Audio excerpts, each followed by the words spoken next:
આપ જોઈ રહ્યા છો લોકમૈત્રી ન્યૂઝ। હવે જોઈએ અગત્યના સમાચાર। ઝાલોદ ડેપોમાં ડ્રાઈવરના આપઘાતનો મામલો। ઝાલોદ ડેપોમાં ડ્રાઈવરના આપઘાતનો મામલો। ઝાલોદ બસ ડેપોમાંથી બસ ડ્રાઈવર ચાવડા ગજેન્દ્રસિંહનો મૃતદેહ મળ્યો હતો।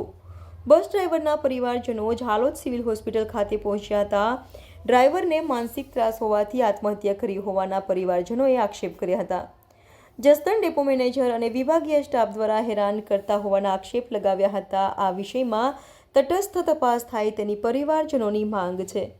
લાંબા રૂટ પર પૂરતો આરામ નહીં આપવા અને રજા પણ નહીં આપતા આપઘાત કર્યો હોવાનો પરિવારે આક્ષેપ કર્યો હતો। ઝાલોદ પોલીસે પીએમની તજવીજ હાથ ધરી વધુ તપાસ હાથ ધરી હતી। રિપોર્ટર મનીષ જે શાહ, લોકમૈત્રી ન્યૂઝ, દાહોદ।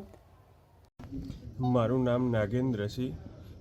મારા ભાઈ જ્યારે ઘરે આવતા ત્યારે એ ઘણીવાર અમને કહેતા કે અમને ડેપો મેનેજરનો બધાનો ત્રાસ આપવામાં આવે છે, રજાઓ નથી આપતા। રજાઓ ઉપર આવીએ તો એમને ઘણીવાર પાછા બોલાવી દે અને ડીઝલનામાં વધારે જીવહાના એ રીતે કંઈ મેમોએ પણ ઘણીવાર આપતા।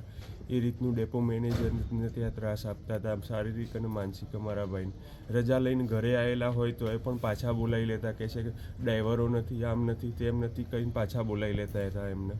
કયા રૂટની ગાડી ચલાવતો હતો?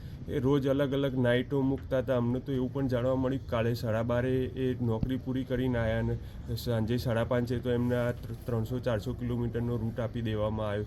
સલંગ નોકરી આપવામાં આવી, એમને 8 કલાકનો આરામ પણ આપવામાં હા, પહેલાં પણ અમારા ભાઈ ઘણીવાર આ ઘરે આવેલા પાછા જતું રહેવું પડતું હતું, અચાનક રજા કેન્સલ થઈ જાય એટલે। બીજી શું સમસ્યા હતી? એમને 10-15 દિવસે ઘરે આવવા મળે ના મળે એવું હતું હતું। આપનું નામ? મારું નામ નાગેન્દ્રસિંહ ચાવડા।